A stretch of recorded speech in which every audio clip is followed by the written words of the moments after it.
Okay, so we're back for our final video on this repeated measures ANOVA.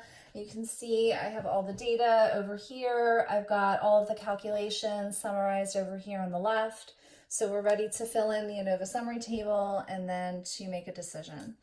So filling in the ANOVA summary table is really straightforward. If you do the calculations in the order that I did them in, all you're going to do literally is go line by line and fill them into the table. So the first column is the source.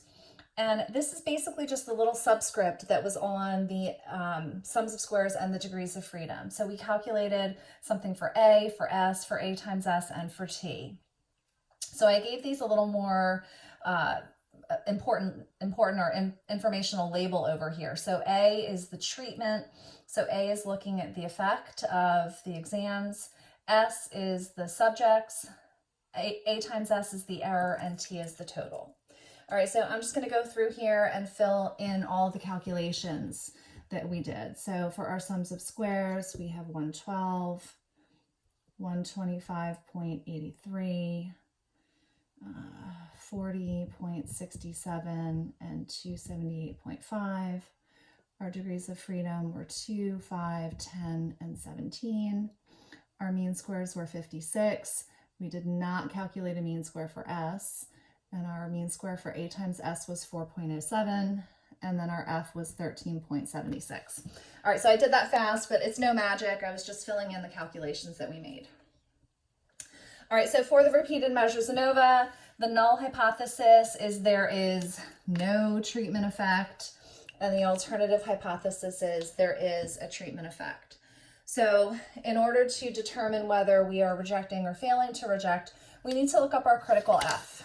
So we're going to be using the same critical F table that we've been using in class. If you lost a copy of it, you can certainly find it just by Googling it online, the critical values of the F distribution. All right, so in order to use this table, we need degrees of freedom for the top and degrees of freedom for the bottom. So the first degrees of freedom that we need is the degrees of freedom for A. And why is it the degrees of freedom for A? Because A was on the numerator of our F ratio. Remember the formula for our F ratio. It was mean square A divided by mean square A times S. So when we look up our critical F on this table, we need to be using the degrees of freedom we found on the numerator and the denominator of the F that we calculated. So the numerator was A, which is 2. The denominator was A times S, which is 10. So using this chart, we are going to look up 2 and 10. So the critical F at 2 and 10 is 4.10. All right, so remember the rule. If our observed F is greater than or equal to our critical F, we reject. So our observed F is greater than the critical, so we are going to reject our null hypothesis. The null hypothesis says there's no treatment effect, so if we reject it, it means there is a treatment effect, and more specifically, it means that test method affects scores.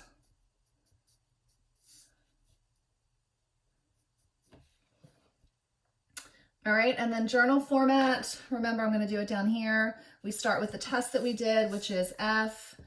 In parentheses, we put degrees of freedom. So in this case, we used 2 and 10. So it's 2, 10. We put an equal sign. After the equal sign, we're going to put our observed F, which is 13.76. And because we rejected, this means that P is less than or equal to 0.05. All right, so that's it for the repeated measures ANOVA.